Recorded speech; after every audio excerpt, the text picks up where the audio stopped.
For Song of the Day today, we are looking at The Seasons Reverse by Gastr del Sol. I first heard of this band and this album on a recent list that Pitchfork did, where they re examined their top albums of 1998 and went through and redid that list and kind of pulled some hidden treasures that they weren't aware of at the time 20 years ago. I think that's pretty cool. I hope they continue doing it, at least until they kind of get into like their modern era. Um, I think when you make lists like this, you shouldn't be afraid of kind of going back and saying, no, I've actually learned quite a lot more about music since then and have reevaluated what I think is good. I'm probably going to do that at some point with lists I've made in my youth, now that I know a lot more. Anyways, so I was going through the list. Most of it I had heard of, but this stuck out as something that I had never heard of before and that the description made sound very, very interesting. Um, I was immediately impressed as soon as I started listening to it. This is the first track on it, and the very first instant it blew me away. It has this really fast, relentless drum pattern to it that I associate more with like kind of breakcore or something, perhaps. Just that kind of feeling of or kind of Animal Collective too. It's something that combines breakcore and Animal Collective in my head is obviously something I'm going to be very interested in. Those performances where Panda Bear is drumming nonstop, and seems like he's almost entranced and hypnotized by his own drum. It really has that same sort of sense of almost a compulsive or pressured behavior. But then over top of that, contrasting it so beautifully is this twanging, minimal acoustic guitar.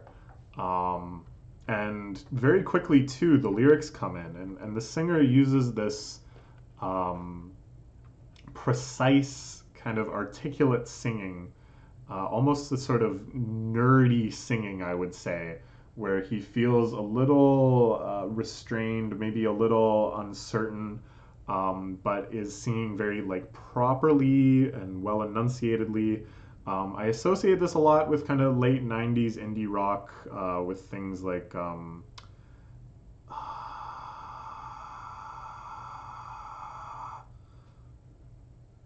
why can't I think of what it's called? The band that Bright Eyes with Bright Eyes, and with like Pavement and with all these other kind of real pitchfork core bands.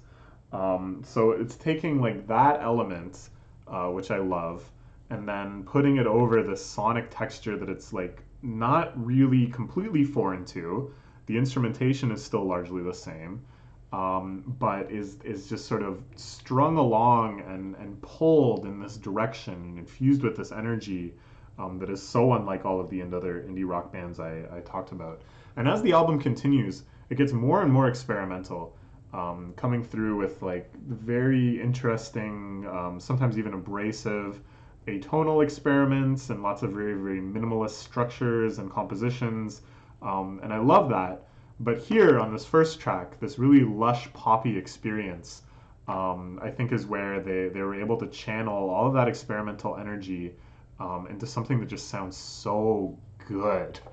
And it adds up, to so much more than the sum of its parts.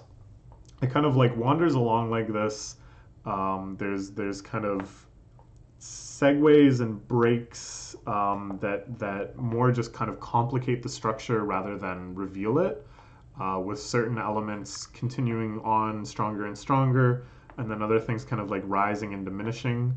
You start to kind of feel, on a very base level, some of the patterns that do emerge, like the melody that's kind of constructed from all these isolated moments that the guitar is playing, the dun dun dun dun dun dun, something like that.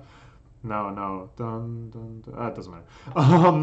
And then coming near the end, there's a steel drum part, which just blows me away every time I hear it. It's like very kind of curious and exploratory. Um, it just kind of wanders in and out of the music without calling too much attention to itself, and yet the on the most basic level, the sound of the steel drum is just so alien to everything else that's happening that it immediately becomes gripping and compelling. Um, yeah, really fantastic. The ending too, I think, is quite interesting. This awesome percussive sound starts welling up in the composition, and you're not really clear what it is. I think at first you're going to assume it's drums, but then in a feeling of like the camera pulling back past the fourth wall, it's revealed that this is actually the sound of someone setting off firecrackers. Um, and there's a conversation between someone, presumably the person who's been singing up until this point, and the kid setting off firecrackers, where the kid is asking him what he's doing in French. He's asking him like what he is. Are you an English person, etc. in French. And then all the English guy, the singer, can say is like, I don't speak French. I'm recording you. No, no, no, no, no. Keep going. Can I record you? Is that okay? Can I record you? He's just like making weird guesses. Like he's going, I don't know what time it is, but the kid isn't asking what time it is, as far as I can tell. Like my French isn't great, but it's definitely better than this guy's. And it's this weird, like, kind of humiliating moment. And I really like whenever they use found sound and then the story of how that was recorded is embedded into the recording somehow. I like that sort of thing. I think that's very cute.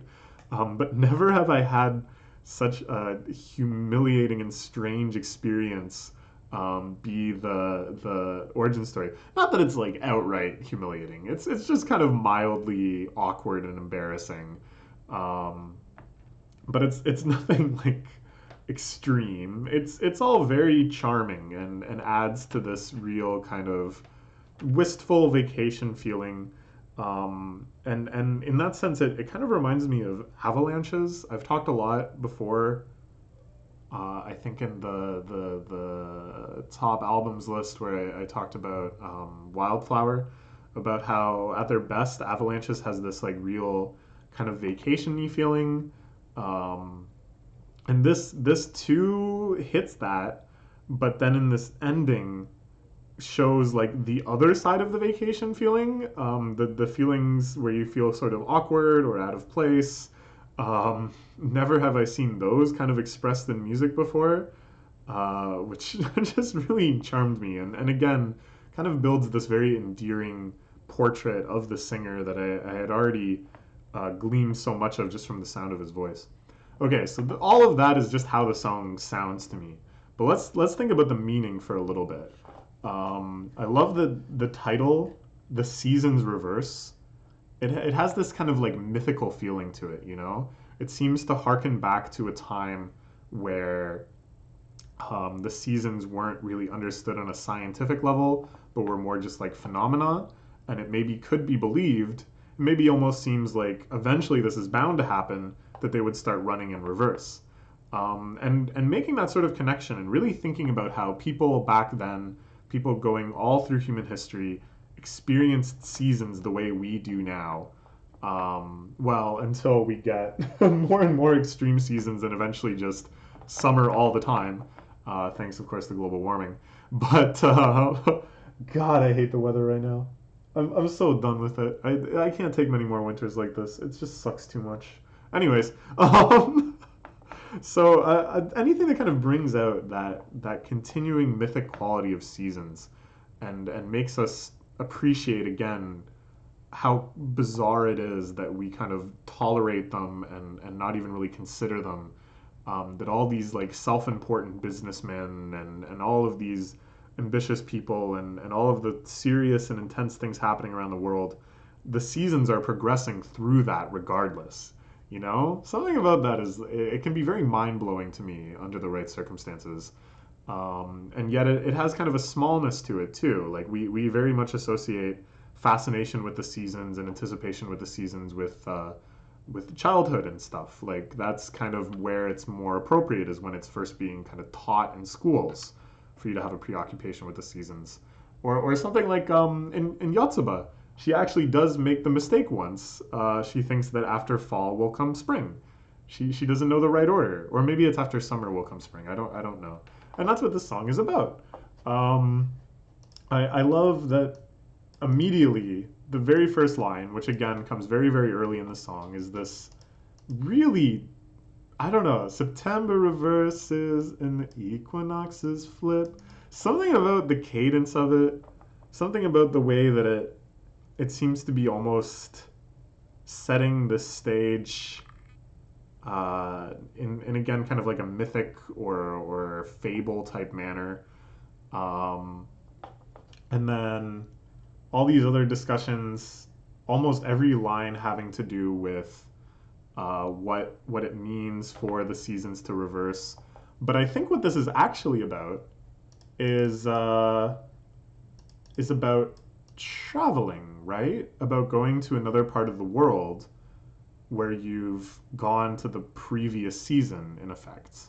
I think, which again very much leads to this vacation type feeling, which leads to this silly conversation at the end. So I don't think I don't know, maybe I'm totally off base. When you touch down, like people always talk about planes touching down, leaps of 9 months or more, like the Earth's relative position around the sun, such that you go from the position that's here to the equivalent position 9 months from now. You know, like it kind of makes mathematical sense, but it's hard to explain, I guess. I like this one usage of you that there's no other person being addressed by any of these lyrics. But then first seeing you in a snowbank, then a sweater, and then a sweater says so much about the relationship between the speaker and this anonymous you. It says so much about the sort of things that he notices and the sort of memories that he makes with them. It's very charming. Yeah, I don't know. I really love this album in general and this song especially.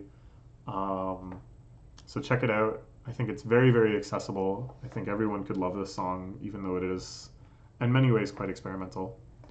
All right, that's all for now.